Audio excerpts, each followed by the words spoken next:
Hello everyone. U P S C mind game ಚಾನಲ್ಗೆ ನಿಮಗೆಲ್ಲರಿಗೂ ಸ್ವಾಗತ. ಜಿಯೋಗ್ರಫಿಯಲ್ಲಿ ನಾವು ನೆಕ್ಸ್ಟ್ ನೋಡೋದು ಕ್ಲೈಮೇಟಿಗೆ ಸಂಬಂಧಪಟ್ಟಂಗೆ ಪರ್ಟಿಕ್ಯುಲೇಟ್ ಮ್ಯಾಟರ್ ಅಂತಂದರೆ ಏನು ಅಂತ ನೋಡೋಣ. ಏರೋಸೋಲ್ ನೋಡಿದ್ದೀವಿ ಈಗಾಗಲೇ, ಅದೇ ಥರನೇ ಈ ಕಾನ್ಸೆಪ್ಟ್ ಸಹ. Particulate matter refers to tiny solid or liquid particles suspended in air that are harmful to human and the environment. ಇದ್ರ ಥರನೇ ಸಾಲಿಡ್ ಅಥವಾ ಲಿಕ್ವಿಡ್ ಪಾರ್ಟಿಕಲ್ಸ್ ಏರ್ನಲ್ಲಿ, ಗಾಳಿಯಲ್ಲಿ ಇರೋದು ಮನುಷ್ಯರು ಮತ್ತು ಪರಿಸರ ಎರಡಕ್ಕೂ ಹಾನಿಯನ್ನು ಉಂಟು ಮಾಡುತ್ತೆ. Dust, smoke, soot, ash, pollen, industrial emission example ನೋಡಿ. These particles are small enough to remain airborne for long periods. ತುಂಬ ಚಿಕ್ಕದಾಗಿರುತ್ತೆ, ಗಾಳಿಯಲ್ಲೇ ತುಂಬ ಕಾಲ ಇರಬಹುದು. And enter the human body during breathing. ನಾವು ಉಸಿರಾಟ, ಒಬ್ಬ ಮನುಷ್ಯ ಗಾಳಿಯಲ್ಲಿ ಇರುವಂಥ ಚಿಕ್ಕ ಚಿಕ್ಕ ಪಾರ್ಟಿಕಲ್ಗಳು ಉಸಿರಾಟ ಮಾಡಬೇಕಾದ್ರೆ ನಮ್ಮ ಮೂಗಿನ ಮೂಲಕ ದೇಹದ ಒಳಗಡೆ ಹೋಗುತ್ತೆ. ಇದನ್ನು ಹೇಗೆ ಕ್ಲಾಸಿಫೈ ಮಾಡಿದ್ದಾರೆ ಅಂತಂದರೆ, how particulate matter is classified size ಆಧಾರದ ಮೇಲೆ, based on size, because size decides how deep it enters the body. ಎಷ್ಟು ಚಿಕ್ಕದಾಗಿರುತ್ತೋ ಅಷ್ಟು ದೇಹದ ಒಳಗಡೆ, ಬ್ಲಡ್ ಒಳಗಡೆ ಅಷ್ಟು ಅಲ್ಲಿ ತನಕನೂ ಹೋಗುತ್ತೆ ಇದು. ಉದಾಹರಣೆಗೆ PM10 ಅಂತ ಕರಿತೇವೆ. 10 ಅಂತಂದರೆ less than or equal to 10 micrometres. 2 ಮೈಕ್ರೋಮೀಟರ್ಗಿಂತ ಅಷ್ಟು ಕಡಿಮೆ ಚಿಕ್ಕದಾಗಿರುವಂತಹ ಪರ್ಟಿಕ್ಯುಲೇಟ್ ಮ್ಯಾಟ್ರನ್ನು PM ಪರ್ಟಿಕ್ಯುಲೇಟ್ ಮ್ಯಾಟರ್ 10 ಅಂತ ಕರಿತೇವೆ. ಇದು ನೋಸ್, ಥ್ರೋಟ್, ಮೂಗು ಅಥವಾ ಗಂಟಲಿನ ಮೂಲಕ ಎಂಟರ್ ಆಗುತ್ತೆ. Causes irritation and allergy. ಇದರಿಂದಾಗಿ ನಮಗೆ ಇರಿಟೇಷನ್ ಆಗೋದು, ಅಲರ್ಜಿ ಆಗೋದೆಲ್ಲ ನೋಡಬಹುದು. ಎಲ್ಲ ಅಲರ್ಜಿನೂ ಇದರಿಂದನೇ ಆಗುತ್ತೆ ಅಂತಲ್ಲ, ಅಂದರೆ ಡಿಫ್ರೆನ್ಸ್ ಇದೆ. ಉದಾಹರಣೆಗೆ road dust, construction, pollen allergy ಇರುತ್ತೆ ಎಷ್ಟೋ ಜನರಿಗೆ, ಆ ಥರ ಅಲರ್ಜಿಗಳು ಸ್ಟಾರ್ಟ್ ಆಗುತ್ತೆ. ಇನ್ನು PM2.5 ಅಂತ, ಇದು less than or equal to 2.5 micrometre. 2.5 ಮೈಕ್ರೋಮೀಟರ್ಗಿಂತ ಅಥವಾ ಅಷ್ಟು ಚಿಕ್ಕದಾಗಿರೋದು, ತುಂಬ ಡೇಂಜರಸ್ ಇದು. ಎಷ್ಟು ಚಿಕ್ಕದಾಗಿರುತ್ತೆ ಅಂತಂದರೆ ಬ್ಲಡ್ ಒಳಗಡೆ ಹೋಗಿ ಅಲ್ವಿಯೋಲೈ, ಲಂಗ್ಸಿಗೆ ಎಂಟರ್ ಆಗಬಹುದು. Can enter blood stream. ಮುಖ್ಯವಾಗಿ ಇದು ಬರೋದು ಎಲ್ಲಿಂದ ಅಂತಂದರೆ ವೆಹಿಕಲ್ ಎಕ್ಸಾಸ್ಟ್. ಈಗ ವಾಹನಗಳು ಬಿಡುಗಡೆ ಮಾಡುವಂಥ ನೀಲುಗಳಿರ್ಬೋದು, ಕೋಲ್ ಬರ್ನಿಂಗಿಂದ, ಬಯೋಮಾಸ್ ಬರ್ನಿಂಗಿಂದ ಇದು ಬರುತ್ತೆ, ವಾತಾವರಣಕ್ಕೆ ಬಿಡುಗಡೆ ಆಗುತ್ತೆ. ಇನ್ನು ಕೆಲವೊಂದು ಅಲ್ಟ್ರಾ ಫೈನ್ ಪಾರ್ಟಿಕಲ್ಸ್ ಅಂತಿರುತ್ತೆ, ಅದು 0.1 ಮೈಕ್ರೋಮೀಟರ್ಗಿಂತ ಬಹಳ ಚಿಕ್ಕದಾಗಿರೋದು. Directly enter blood and brain. ಇದು ಬ್ರೈನ್ ತನಕನೂ ಹೋಗ್ಬೋದು.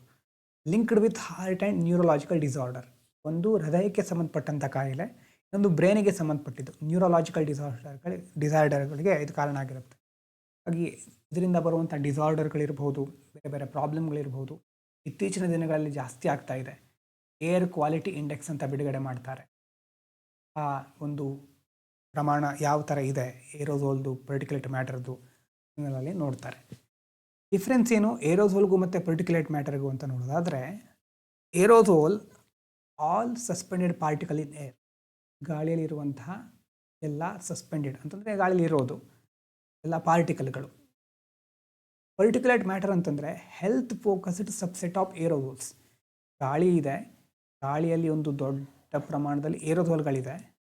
ಏರೋಸೋಲಲ್ಲೇ ಒಂದು ಸಬ್ಸೆಟ್ ಅಂತ ಹೇಳ್ಬೋದು. ಬೇರೆ ಬೇರೆ ಕಡೆ ತುಂಬ ಬೇರೆ ಡೆಫಿನೇಷನ್ ಇದೆ, ಅದು ಸದ್ಯಕ್ಕೆ ನಾವು ಇದನ್ನು ನೋಡ್ಬೋದು, ಬೇಕಿದ್ರೆ ಇದನ್ನು ಕನ್ಸಿಡರ್ ಮಾಡ್ಬೋದು. ಏರೋಸೋಲು ಅದರಲ್ಲೇ ಒಂದು ಸಬ್ಸೆಟ್, ಇದು ಪರ್ಟಿಕ್ಯುಲೇಟ್ ಮ್ಯಾಟರು. ಏರೋಸೋಲುಗಳನ್ನು ನಾವು ಅಟ್ಮಾಸ್ಫೆರಿಕ್ ಮತ್ತು ಕ್ಲೈಮೆಟಿಕ್ ಸ್ಪೆಕ್ಟ್ರಮಿಂದ ನೋಡಿದರೆ, ಪರ್ಟಿಕ್ಯುಲೇಟ್ ಮ್ಯಾಟ್ರನ್ನು ಜಾಸ್ತಿ ಹ್ಯೂಮನ್ ಹೆಲ್ತ್ ಮತ್ತು ಪೊಲ್ಯೂಷನ್ ಕನ್ಸಿಡರ್ ಮಾಡ್ತೇವೆ.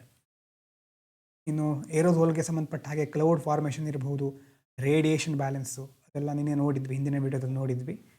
ಇನ್ನು ಪರ್ಟಿಕ್ಯುಲೇಟ್ ಮ್ಯಾಟ್ರಲ್ಲಿ ರೆಸ್ಪಿರೇಟರಿ ಮತ್ತು ಕಾರ್ಡಿಯಾಕ್ ಡ್ಯಾಮೇಜ್, ಇಲ್ಲೂ ಸಹ ಬೇರೆ ಬೇರೆ ಎಫೆಕ್ಟ್ ಇರುತ್ತೆ, ಡಿಸ್ಕಸ್ ಮಾಡ್ತೇವೆ ಸ್ವಲ್ಪ ಹೊತ್ತಿನಲ್ಲಿ. ಆದರೆ ಮುಖ್ಯವಾಗಿ ರೆಸ್ಪಿರೇಟರಿ, ನಮ್ಮ ಉಸಿರಾಟ, ಹೃದಯಕ್ಕೆ ಸಂಬಂಧಪಟ್ಟಂತಹ ಡ್ಯಾಮೇಜು, ಅದರ ಕಡೆ ಪರ್ಟಿಕ್ಯುಲೇಟ್ ಮ್ಯಾಟರ್ಗಳು ಜಾಸ್ತಿ ಪಾತ್ರ ವಹಿಸುತ್ತವೆ. ಇನ್ನು ಏರೋಸೋಲ್ ಅಂತಂದರೆ ಒಂದು ಬ್ರಾಡ್ ಸೈಂಟಿಫಿಕ್ ಟರ್ಮ್ ಅದು. ಪರ್ಟಿಕ್ಯುಲೇಟ್ ಮ್ಯಾಟರ್ ಅಂತಂದರೆ regulated under air quality standards, AQI ಅಂತ ಹೇಳಿದ್ನಲ್ವ, ಅದೇ ಥರ ಏರ್ ಕ್ವಾಲಿಟಿ ಸ್ಟ್ಯಾಂಡರ್ಡಲ್ಲಿ ಇದನ್ನು ರೆಗ್ಯುಲೇಟ್ ಮಾಡ್ತಾರೆ. ಅಂದರೆ ಅದನ್ನು ನಿರಂತರವಾಗಿ ನಿಗಾ ಇರಿಸ್ತಾರೆ ಅದರ ಮೇಲೆ. Example sea salt, dust, smoke, ಇದೆಲ್ಲ ಏರೋಸೋಲು. ಪರ್ಟಿಕ್ಯುಲೇಟ್ ಮ್ಯಾಟರ್ಗೂ ಇದು ಎಕ್ಸಾಂಪಲ್ ಆಗಬಹುದು. ಆದರೆ ನಾವು ಜಾಸ್ತಿ ಫೋಕಸ್ ಮಾಡೋದು PM10, PM2.5, ಎರಡು PMಗಳು ಇಂಪಾರ್ಟೆಂಟ್. ಅರ್ಥ all particulate matters are aerosol. ಎಲ್ಲ ಪರ್ಟಿಕ್ಯುಲರ್ ಮ್ಯಾಟರ್ಗಳು ಏರೋಸೋಲ್ಗಳೇ, ಆದರೆ not all aerosols are particulate matter. ಆ ಒಂದು ಡಯಾಗ್ರಾಮ್ ಬಿಡಿಸಿರೋದು ಈ ಥರ ಇದೆ ಅಂತಂದರೆ, ಇದು ದೊಡ್ಡ ಸರ್ಕಲ್ಲು, ಈ ಸರ್ಕಲ್ ಒಳಗಡೆ ಏರೋಸೋಲ್ ಇದೆ, ಏರೋಸೋಲ್ ಇದರಲ್ಲಿ ಇರೋದೆಲ್ಲ ಏರೋಸೋಲು. ಇದರೊಳಗಡೆ ಒಂದು ಚಿಕ್ಕ ಸರ್ಕಲ್ ಇದೆ, ಇದು ಯಾವುದು ಪರ್ಟಿಕ್ಯುಲೇಟ್ ಮ್ಯಾಟರ್. ಏರೋಸೋಲ್ ಅಂತಂದರೆ ಇದು ಎಲ್ಲ ಬಂತು, ಈ ಸರ್ಕಲ್ಲು ಬಂತು. ಆದರೆ ಪರ್ಟಿಕ್ಯುಲೇಟ್ ಮ್ಯಾಟರ್ ಅಂತಂದರೆ ಎಲ್ಲ ಏರೋಸೋಲ್ ಅಲ್ಲ, ಈ ಸರ್ಕಲ್ ಒಳಗಡೆ ಇರೋದು ಮಾತ್ರ ಪರ್ಟಿಕ್ಯುಲೇಟ್. ಈ ಥರ ವೆನ್ ಡಯಾಗ್ರಾಮು ಬೇರೆ ಬೇರೆದೆಲ್ಲ ಬಿಡಿಸ್ಲಿಕ್ಕೆ ನೀವು ಕಲ್ತ್ಕೋಬೇಕಾಗತ್ತೆ. ಎಕ್ಸಾಮ್ನಲ್ಲಿ ಪ್ರತಿಯೊಂದನ್ನು ಬರೆಯೋದಕ್ಕಿಂತ ಡಯಾಗ್ರಾಮ್ಗಳ ಮೂಲಕ ರೆಪ್ರೆಸೆಂಟ್ ಮಾಡಿದರೆ ನೋಡೋರಿಗೂ ಇವರಿಗೆ ಕಾನ್ಸೆಪ್ಚುಯಲ್ ಕ್ಲಾರಿಟಿ ಇದೆ ಅಂತ ಗೊತ್ತಾಗುತ್ತೆ, ಮತ್ತು ನಿಮಗೂ ಸಹ ಮೊನೋಟೋನಸ್ ಆಗಿರೋದಿಲ್ಲ ರೈಟಿಂಗು. ಇವಾಗ ಬೇರೆ ಬೇರೆ ಕ್ರಿಯೇಟಿವ್ ಐಡಿಯಾಸ್ಗಳನ್ನು ತರಬಹುದು. ಎಫೆಕ್ಟ್ಸ್ ಆಫ್ ಪರ್ಟಿಕ್ಯುಲೇಟ್ ಮ್ಯಾಟರ್, ಏನೇನು ಎಫೆಕ್ಟ್ ಆಗುತ್ತೆ? ಮೊದಲು ಹ್ಯೂಮನ್ ಹೆಲ್ತ್, ನಮ್ಮ ಬಾಡಿಗೆ ಯಾವ ಥರ ಹಾರ್ಮ್ ಮಾಡುತ್ತೆ ಅಂತಂದರೆ, ಬ್ರೀತಿಂಗ್, ಉಸಿರಾಟದ ಮೂಲಕ ಎಂಟರ್ ಆಗುತ್ತೆ. ನ್ಯಾಚುರಲ್ ಫಿಲ್ಟರ್ಗಳು ಅಂತಂದರೆ ನೋಸ್ನಲ್ಲಿ ಹೇರ್ ಇರುತ್ತೆ, ಈಗ ಹೊರಗಡೆಯಿಂದ ಬೇರೆ ಯಾವುದ್ಯಾವುದೋ ಪಾರ್ಟಿಕಲ್ ದೇಹದ ಒಳಗಡೆ ಹೋಗದೇ ಇರೋ ಥರ ನೋಸ್ ಹೇರ್ಗಳಿರುತ್ತೆ, ಅದನ್ನು ಸಹ ಬೈಪಾಸ್ ಮಾಡುತ್ತೆ. ಮ್ಯೂಕಸ್ ಇರುತ್ತೆ ಗಂಟಲಲ್ಲಿ, ಅದನ್ನು ಸಹ ಬೈಪಾಸ್ ಮಾಡೋದು ಅಷ್ಟು ಶಕ್ತಿ ಇರುತ್ತೆ ಇದಕ್ಕೆ. ಮತ್ತು ಇನ್ಫ್ಲಮೇಷನ್ ಮತ್ತು ಆಕ್ಸಿಡೇಟಿವ್ ಸ್ಟ್ರೆಸ್, ದೇಹದ ಒಳಗಡೆ ಸ್ಟ್ರೆಸ್ ಕ್ರಿಯೇಟ್ ಮಾಡೋದು, ಇನ್ಫ್ಲಮೇಷನ್, ಅದಕ್ಕೆಲ್ಲ ಇದು ಕಾರಣ ಆಗಿರುತ್ತೆ. ಹೆಲ್ತ್ ಇಂಪ್ಯಾಕ್ಟು ನಿನ್ನೆ ನೋಡಿದ ಹಾಗೆ ಶಾರ್ಟ್ ಟರ್ಮ್ ಎಫೆಕ್ಟಲ್ಲಿ eye irritation, coughing, breathlessness, headache, lung infection, lung function. ಲಂಗಿಗೆ ಇನ್ಫೆಕ್ಷನ್ ಆದಮೇಲೆ ಏನಾಗುತ್ತೆ, ಲಂಗ್ ಫಂಕ್ಷನ್ ರೆಡ್ಯೂಸ್ ಆಗುತ್ತೆ. ಅಲ್ವಿಯೋಲಾ ಅಂತ ಜಸ್ಟ್ ಹೇಳಿದ್ನಲ್ವ, ನಮ್ಮ ಶ್ವಾಸಕೋಶಗಳಿಗೆ ಸಂಬಂಧಪಟ್ಟ ಕಾಯಿಲೆಗಳು. ಲಾಂಗ್ ಟರ್ಮಲ್ಲಿ asthma, bronchitis, COPD, lung cancer, heart attack, stroke, premature death ಎಲ್ಲ ಸಹ ಬರಬಹುದು. ಅದಕ್ಕೋಸ್ಕರನೇ ತುಂಬ ಜನ ಇತ್ತೀಚಿನ ದಿನಗಳಲ್ಲಿ ಏರ್ ಕ್ವಾಲಿಟಿ ಬಗ್ಗೆ ಮಾತಾಡ್ತಾ ಇದ್ದಾರೆ. ಸುಪ್ರೀಂ ಕೋರ್ಟ್ ಸಹ ತುಂಬ ಹೇಳ್ತಾ ಇದೆ. ಸೊ ಹಾಗೆ ಬಹಳ ಇಂಪಾರ್ಟೆಂಟ್ ಆದಂಥ ಒಂದು ಟಾಪಿಕ್ ಇದು. PM 2.5 is especially dangerous because it enters blood ಸ್ಟ್ರೀಮಿಗೆ ಎಂಟರ್ ಆಗುತ್ತೆ. ಬ್ಲಡ್ ಪ್ರೆಷರ್ನ ಇನ್ಕ್ರೀಸ್ ಮಾಡಬಹುದು, ಬ್ಲಡ್ ವೆಸಲ್ಗಳನ್ನು ಥಿಕ್ ಮಾಡಬಹುದು, ಅದರ ಜೊತೆ ಕಾರ್ಡಿಯಾಕ್ ಅರೆಸ್ಟ್ ಆಗುವಂಥ ರಿಸ್ಕನ್ನು ರೈಸ್ ಮಾಡ್ಬೋದು, ಜಾಸ್ತಿ ಮಾಡ್ಬೋದು. ಅದಕ್ಕೋಸ್ಕರನೇ WHO ಏನು ಹೇಳ್ತಾ ಇದೆ, this is why WHO calls air pollution is silent killer. Air pollution ಇದೆಯಲ್ವಾ, ಇದು ಸೈಲೆಂಟ್ ಕಿಲ್ಲರ್ ಥರ. ಎಷ್ಟೋ ಬೇರೆ ಬೇರೆ ರೀತಿಯಾಗಿ ಜನರು ಸಾವನ್ನಪ್ತಾ ಇರ್ತಾರೆ, ಆದರೆ ಈ ಏರ್ ಪೊಲ್ಯೂಷನಿಂದ ನಿಧಾನವಾಗಿ ನಮ್ಗೆ ಗೊತ್ತಾಗದೇ ಇರೋ ಥರ ಸಾವನ್ನಪ್ತಾ ಇದ್ದಾರೆ. ನಾವು ಬೇರೆ ಬೇರೆ ಕಾರಣ ತಂದುಕೊಂಡಿರ್ತೇವೆ, ಆದರೆ ಏರ್ ಪೊಲ್ಯೂಷನ್ ಕಾರಣ ಆಗಿರುತ್ತೆ ಅಂತ ಗೊತ್ತೇ ಆಗೋದಿಲ್ಲ.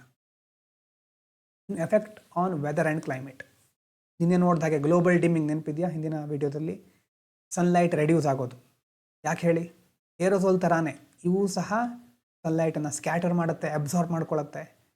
ಅಬ್ಸಾರ್ಬ್ ಮಾಡ್ಕೊಂಡ್ಬಿಟ್ರೆ ಸೋಲಾರ್ ರೇಡಿಯೇಷನ್ ಅರ್ತಿಗೆ ರೀಚ್ ಆಗೋದು, ಅರ್ತ್ ಸರ್ಫೇಸಿಗೆ ರೀಚ್ ಆಗೋದು ಕಡಿಮೆ ಆಗಿಬಿಡುತ್ತೆ. ಸರ್ಫೇಸಲ್ಲಿ ಕೂಲಿಂಗ್ ಆಗುತ್ತೆ, ಆವಾಗ ಕೂಲಿಂಗ್ ಆಗಿಬಿಟ್ರೆ ಇವಾಪರೇಷನ್ ಕಡಿಮೆ ಆಗೋದು, ಮಾನ್ಸೂನ್ ಸರ್ಕ್ಯುಲೇಷನ್ ವೀಕ್ ಆಗುತ್ತೆ, ರೇನ್ಫಾಲ್ ಕಡಿಮೆ ಆಗಿಬಿಡುತ್ತೆ. ಗ್ಲೋಬಲ್ ಡಿಮ್ಮಿಂಗ್ ಪ್ರೊಸೆಸ್ ಇದನ್ನು ಯಾಕೆ ಇಲ್ಲಿ ಜಾಸ್ತಿ ಎಕ್ಸ್ಪ್ಲೇನ್ ಮಾಡ್ತಾ ಇಲ್ಲ ಅಂತಂದರೆ, ಹಿಂದಿನ ವಿಡಿಯೋದಲ್ಲಿ ಅದನ್ನು ಹೇಳಿದ್ದೇನೆ ಯಾವ ಥರ ಆಗುತ್ತೆ ಅಂತ. ಇನ್ನು ಇಂಪ್ಯಾಕ್ಟ್ ಆನ್ ರೇನ್ಫಾಲ್, ಈ ಪರ್ಟಿಕ್ಯುಲೇಟ್ ಮ್ಯಾಟರ್ ಏನು ಮಾಡುತ್ತೆ, ನಂಬರ್ ಆಫ್ ಕ್ಲೌಡ್ ಡ್ರಾಪ್ಲೆಟನ್ನು ಇನ್ಕ್ರೀಸ್ ಮಾಡುತ್ತೆ. ಲಾಸ್ಟ್ ವಿಡಿಯೋದಲ್ಲಿ ನೋಡಿದ್ವಲ್ವಾ, ಕ್ಲೌಡ್ ಡ್ರಾಪ್ಲೆಟ್ಗಳು ಹೇಗೆ ಫಾರ್ಮ್ ಆಗುತ್ತೆ, ಏರೋಸೋಲ್ ಮೇಲೆ ಹೋಗಿ ಕಂಡೆನ್ಸ್ ಆಗಿ ಇದರ ಸರ್ಫೇಸಿಗೆ ಅಟ್ಯಾಚ್ ಆಗುತ್ತೆ. ಮತ್ತು ಕೆಲವು ಏರೋಸೋಲ್ಗಳು ಅದರ ಮೇಲ್ಗಡೆ ಈ ಒಂದು ಕ್ಲೌಡ್ ಡ್ರಾಪ್ಲೆಟ್ಗಳು ಬಂದು ಸೇರಿ ಮರ್ಜ್ ಆಗಿ ದೊಡ್ಡದಾಗಿ ಆಮೇಲೆ ರೇನ್ಫಾಲಿಗೆ ಕಾರಣ ಆಗೋದು ನೋಡಿದ್ವಿ ನಾವು. ಅದೇ ತುಂಬ ಏರೋಸೋಲ್ಗಳಾಗ್ಬಿಟ್ರೆ ಒಂದೇ ಕಡೆ ಕಾನ್ಸಂಟ್ರೇಟ್ ಆಗ್ಲಿಕ್ಕೆ ಆಗೋದೇ ಇಲ್ಲ. ಕ್ಲೌಡ್ ಡ್ರಾಪ್ಲೆಟ್ಗಳಿಗೆ ಎಲ್ಲ ಡಿಸ್ಪರ್ಸ್ ಆಗಿಬಿಡುತ್ತೆ, ಎಲ್ಲ ಒಂದೊಂದು ಕಡೆ ಡಿಸ್ಪರ್ಸ್ ಆಗಿಬಿಟ್ಟು ಆವಾಗ ಮೋಡ ಸರಿಯಾಗಿ ಫಾರ್ಮ್ ಆಗೋದಿಲ್ಲ ಕ್ಲೌಡ್. ಈಗ ಇಲ್ಲೂ ಸಹ ಹಾಗೆ ಪರ್ಟಿಕ್ಯುಲೇಟ್ ಮ್ಯಾಟರ್ ಜಾಸ್ತಿ ಆಗ್ತಾ ಇದ್ದ ಹಾಗೆ ಕ್ಲೌಡ್ ಡ್ರಾಪ್ಲೆಟ್ಗಳು ಜಾಸ್ತಿ ಆಗಿಬಿಡುತ್ತೆ. ಜಾಸ್ತಿ ಆಗ್ತಾ ಇದ್ದಾಗ ಅದು ಚಿಕ್ಕದಾಗೇ ಉಳಿಯುತ್ತೆ, ಒಂದಕ್ಕೊಂದು ಮರ್ಜ್ ಆಗೋದು ಆ ಥರ ಪ್ರೊಸೆಸ್ಗಳು ಇಲ್ಲಿ ಬರೋದಿಲ್ಲ. Droplets remain small, so clouds fail to produce rain. ಆವಾಗ ಆಗಿರುವಂಥ ಕ್ಲೌಡ್ಗಳಿಂದ ರೈನ್ ಆಗೋದಿಲ್ಲ, ಮಳೆ ಬರೋದಿಲ್ಲ. ಹಾಗೆ ಅದರಿಂದಾಗಿ ಜಾಸ್ತಿ ಕ್ಲೌಡ್ ಇರುತ್ತೆ, ರೇನ್ ಇರೋದಿಲ್ಲ. ಡ್ರೈ ಸ್ಪೆಲ್ಗಳು ಅಂತಂದರೆ ಒಣ ಹವಾಮಾನ ಜಾಸ್ತಿ ನಾವು ನೋಡ್ಬೋದು. ಆದರೆ ಕೆಲವೊಂದು ಸಾರಿ ಸಡನ್ ಇಂಟೆನ್ಸ್ ರೇನ್ಫಾಲ್ ಇವೆಂಟ್ಸ್, ಮಳೆ ಜಾಸ್ತಿ ಬರ್ತಾ ಇರೋದಿಲ್ಲ, ಬಂದಷ್ಟೊತ್ತು ಜೋರಾದ ಮಳೆ, ಗುಡುಗು ಸಿಡಿಲು ಸಹಿತ ತುಂಬ ಜೋರಾದ ಮಳೆ, ದೊಡ್ಡ ಪ್ರಮಾಣದ ಮಳೆ ಕಡಿಮೆ ಅವಧಿಯಲ್ಲಿ ಬೀಳೋದು. ಹಾಗೆಯೇ ನಾವು ಇತ್ತೀಚಿನ ದಿನಗಳಲ್ಲಿ ಇರಾಟಿಕ್ ಮಾನ್ಸೂನ್, ಅಥವಾ ಮಾನ್ಸೂನು ಬರುವಂಥ ಒಂದು ಸಂದರ್ಭ ಅಂತ ಮೊದಲಿತ್ತು. ಪ್ರೆಡಿಕ್ಟ್ ಮಾಡ್ಬೋದಿತ್ತು ನಾವು. ಆದರೆ ಇತ್ತೀಚಿನ ದಿನಗಳಲ್ಲಿ ಅಷ್ಟು ಸುಲಭವಾಗಿ ಪ್ರೆಡಿಕ್ಟ್ ಮಾಡಲಿಕ್ಕೆ ಆಗ್ತಾ ಇಲ್ಲ. ಫ್ಲಡ್ ಡ್ರಾಟ್ ಸೈಕಲ್ಸ್ ನಮ್ಮ ದೇಶದಲ್ಲಿ ನಾವು ಮತ್ತೆ ಮತ್ತೆ ನೋಡ್ತಿರ್ತೇವೆ. ಒಂದು ಸಾರಿ ಬರಗಾಲ ಬಂದರೆ ಇನ್ನೊಂದು ಸಾರಿ ಪ್ರವಾಹ ಬರುತ್ತೆ, ಅತಿವೃಷ್ಟಿ ಅನಾವೃಷ್ಟಿ. ಈ ಎರಡು ಸೈಕಲ್ಗಳು ನಾವು ನೋಡ್ತಾ ಹೋಗ್ಬೋದು. ಇನ್ನು ಅಗ್ರಿಕಲ್ಚರ್ ಮತ್ತು ಇಕೋಸಿಸ್ಟಮ್ ಮೇಲೆ ಯಾವ ಥರ ಎಫೆಕ್ಟ್ ಆಗುತ್ತೆ? ಫೋಟೋಸಿಂಥಸಿಸ್ ರೆಡ್ಯೂಸ್ ಆಗುತ್ತೆ. ಹೇಗೆ ಹೇಳಿ? ಸನ್ಲೈಟನ್ನು ಬ್ಲಾಕ್ ಮಾಡುತ್ತೆ. ಒಂದು ಸಸ್ಯ ಇದೆ, ಸಸ್ಯದ ಎಲೆಯ ಮೇಲೆ ಹೋಗಿ ಈ ಪರ್ಟಿಕ್ಯುಲೇಟ್ ಮ್ಯಾಟರ್ಗಳು ಡೆಪಾಸಿಟ್ ಆದರೆ ಆವಾಗ ಆ ಎಲೆಗೆ ಬೇಕಾದಂತಹ ಸನ್ಲೈಟ್ ಸಿಕ್ಕೋದಿಲ್ಲ, ಎನರ್ಜಿ ಬರೋದಿಲ್ಲ ಪ್ಲ್ಯಾಂಟ್ಸ್ಗೆ. ಸೊ ಕ್ರಾಪ್ ಪ್ರೊಡಕ್ಟಿವಿಟಿ ಡಿಕ್ಲೈನ್ ಆಗ್ತಾ ಹೋಗುತ್ತೆ. ಅದೇ ಹೇಳಿದ್ದು ನಾವು PM ಸೆಟಲ್ ಆನ್ ಲೀವ್ಸು. ಆ ಲೀವ್ಸ್ ಮೇಲೆ ಹೋಗಿ ಕೂತ್ಕೊಳ್ಳುತ್ತೆ, ಟೊಮೆಟೋವನ್ನು ಬ್ಲಾಕ್ ಮಾಡುತ್ತೆ, ಗ್ಯಾಸ್ ಎಕ್ಸ್ಚೇಂಜ್ ರೆಡ್ಯೂಸ್ ಆಗುತ್ತೆ, ಟ್ರಾನ್ಸ್ಪಿರೇಷನ್, ಟ್ರಾನ್ಸ್ಪಿರೇಷನ್ ಎಲ್ಲ ಪ್ರೊಸೆಸ್ಗಳು ರೆಡ್ಯೂಸ್ ಆಗ್ತಾ ಹೋಗುತ್ತೆ.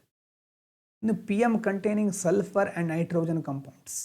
ಇಷ್ಟು ಸಾರಿ ಇಲ್ಲಿ ಸಲ್ಫರ್ ಮತ್ತು ನೈಟ್ರೋಜನ್ ಕಂಪೌಂಡ್ಸ್ಗಳಿರುತ್ತಲ್ವ, causes soil acidification. Acid content ಜಾಸ್ತಿ ಆಗ್ತಾ ಸಾಯಿಲಲ್ಲಿ ಆ ಒಂದು ಆ್ಯಸಿಡಿಫಿಕೇಷನ್ ಜಾಸ್ತಿ ಆಗಿಬಿಟ್ರೆ ನ್ಯೂಟ್ರಿಯೆಂಟ್ಗಳು ಲೀಚ್ ಆಗಿಬಿಡುತ್ತೆ. ಲೀಚ್ ಆಗೋದು ಅಂತಂದರೆ ಅದೆಲ್ಲ ಒಂಥರ ವಾಶವೇ, ಯಾವುದೇ ಒಂದು ಸತ್ವ ಇರೋದಿಲ್ಲ. ಅದರಿಂದಾಗಿ ಫಾರೆಸ್ಟ್ ಮತ್ತು ಕ್ರಾಪ್ಸಿಗೆ ಡ್ಯಾಮೇಜ್ ಆಗುತ್ತೆ.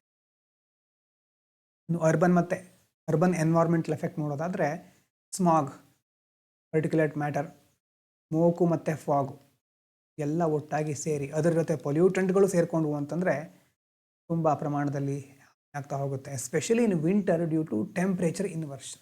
ವಿಂಟರ್ನಲ್ಲಿ ಅದರಲ್ಲೂ ಟೆಂಪ್ರೇಚರ್ ಇನ್ವರ್ಷನ್ ಕಾನ್ಸೆಪ್ಟನ್ನು ಡಿಸ್ಕಸ್ ಮಾಡ್ತೇವೆ. ವಿಂಟರ್ನಲ್ಲಿ ಇದು ಜಾಸ್ತಿ ಇರುತ್ತೆ, ಆವಾಗ ವಿಸಿಬಿಲಿಟಿ ಇರೋದಿಲ್ಲ. ನೋಡಿ, ಇವು ಚಳಿಗಾಲದಲ್ಲಿ ಬಹಳ ಕ್ಲಿಯರಾಗಿ ನೋಡ್ಲಿಕ್ಕೆ ಆಗೋದಿಲ್ಲ. ಟ್ರಾಫಿಕ್ ಆಕ್ಸಿಡೆಂಟ್ಗಳು ಜಾಸ್ತಿ ಆಗ್ತಾ ಹೋಗುತ್ತೆ. ಹೆಲ್ತ್ ಎಮರ್ಜೆನ್ಸಿಗಳು, ಹೃದಯಕ್ಕೆ ಸಂಬಂಧಪಟ್ಟಿದ್ದು, ಉಸಿರಾಟಕ್ಕೆ ಸಂಬಂಧಪಟ್ಟಂಥ ಕಾಯಿಲೆಗಳು ಚಳಿಗಾಲದಲ್ಲಿ ಜಾಸ್ತಿ ಆಗ್ತಾ ಇರೋದನ್ನು ನಾವು ನೋಡಬಹುದು. ಉದಾಹರಣೆಗೆ ಡೆಲ್ಲಿ NCRನಲ್ಲಿ ವಿಂಟರ್ ಸ್ಮಾಗ್ ನೋಡ್ತೇವೆ. ಇಂಡೋ ಗ್ಯಾಂಜೆಟಿಕ್ ಪ್ಲೇನಲ್ಲಿ ಪೊಲ್ಯೂಷನ್ ಬೆಲ್ಟ್ ಅಂತಲೇ ಕ್ರಿಯೇಟ್ ಆಗಿಬಿಟ್ಟಿದೆ. ಹಾಗಾಗಿ ಪರ್ಟಿಕ್ಯುಲೇಟ್ ಮ್ಯಾಟರ್ ಅನ್ನೋದು ಈಗ ಒಂದು ಪಾಲಿಸಿ ಇಶ್ಯೂ. ಕೇವಲ ಯಾವುದೋ ಒಂದು ವಿಷಯ ದಿವಸ ಚರ್ಚೆ ಆಗ್ತಾ ಇರುತ್ತೆ, ಹಾಗೆ ಬಿಟ್ಬಿಡೋಣ ಅಂತಂದರೆ ಆಗೋದಿಲ್ಲ. So PM 2.5 has no safe threshold. ಇದು ಇಲ್ಲ, ಇಷ್ಟು ಪ್ರಮಾಣದಲ್ಲಿ ವಾತಾವರಣದಲ್ಲಿ ಇದ್ದರೆ ಓಕೆ, ಇದಕ್ಕಿಂತ ಜಾಸ್ತಿ ಆದರೆ ನಾವು ಕ್ರಮ ಕೈಗೊಳ್ಳಬೇಕು ಅನ್ನೋದೇ ಇಲ್ಲ. ಯಾವುದಕ್ಕೆ ಸಂಬಂಧಪಟ್ಟ ಹಾಗೆ?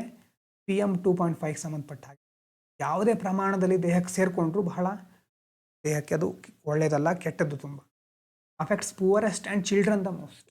ಅದರಲ್ಲೂ ಬಡವರು, ಮಕ್ಕಳು ಜಾಸ್ತಿ ಇದರಿಂದ ತೊಂದರೆ ಅನುಭವಿಸ್ತಾರೆ. ಅವರು ಮಾತ್ರ ಅಲ್ಲ, ಈಗ ಒಬ್ಬ ವ್ಯಕ್ತಿ ಯಾವುದೋ ಒಂದು ಕಾರ್ಖಾನೆ ಕನ್ಸ್ಟ್ರಕ್ಷನ್ ವರ್ಕಲ್ಲಿ ಕೆಲಸ ಮಾಡ್ತಿದ್ದಾರೆ ಅಂತಂದರೆ ಅವರ ಪ್ರೊಡಕ್ಟಿವಿಟಿ ಸಹ ಕಡಿಮೆ ಆಗ್ತಾ ಹೋಗುತ್ತೆ. ಮತ್ತು ಇವರ ಎಲ್ಲ ಸಮಸ್ಯೆಗಳಿಂದಾಗಿ ಸರ್ಕಾರಕ್ಕೆ, ದೇಶಕ್ಕೆ, ಹೆಲ್ತ್ ಕೇರ್ ಸಿಸ್ಟಮ್ ಮೇಲಿನ ಬರ್ಡನ್ ಜಾಸ್ತಿ ಆಗ್ತಾ ಹೋಗುತ್ತೆ. ಹಾಗೆಯೇ ನಾವು ಇಂಥ ವಿಷಯಗಳನ್ನು ಕೇವಲ ಕ್ಲೈಮೇಟು, ಜಿಯೋಗ್ರಫಿ ದೃಷ್ಟಿಯಿಂದ ಮಾತ್ರ ನೋಡಿದ್ರೆ ಸಾಕಾಗೋದಿಲ್ಲ. ಈ ಗವರ್ನೆನ್ಸು, ಪಾಲಿಸಿ, ಅದರ ಜೊತೆ ಸೋಷಿಯಲ್ ಜಸ್ಟಿಸು ಎಲ್ಲ ಒಂದು ವಿಷಯಗಳು ಕನೆಕ್ಟ್ ಆಗ್ತಾ ಹೋಗುತ್ತೆ. ಆ ಒಂದು ಇಂಟಿಗ್ರೇಟೆಡ್ ಸ್ಟಡಿಯನ್ನು ಮಾಡಬೇಕಾಗತ್ತೆ ನಾವು. ಎನ್ವೈರ್ಮೆಂಟ್ ಅಂದರೆ ಸಪ್ರೇಟ್ ಎನ್ವೈರ್ಮೆಂಟ್ ಮಾತ್ರ ಅಲ್ಲ, ಅಲ್ಲಿ ಗ್ರೀನ್ GDP ಅಂತ ಯಾಕೆ ಹಾಗಾದರೆ ಎಕನಾಮಿಯಲ್ಲಿ ಬರುತ್ತೆ ಅಲ್ವಾ?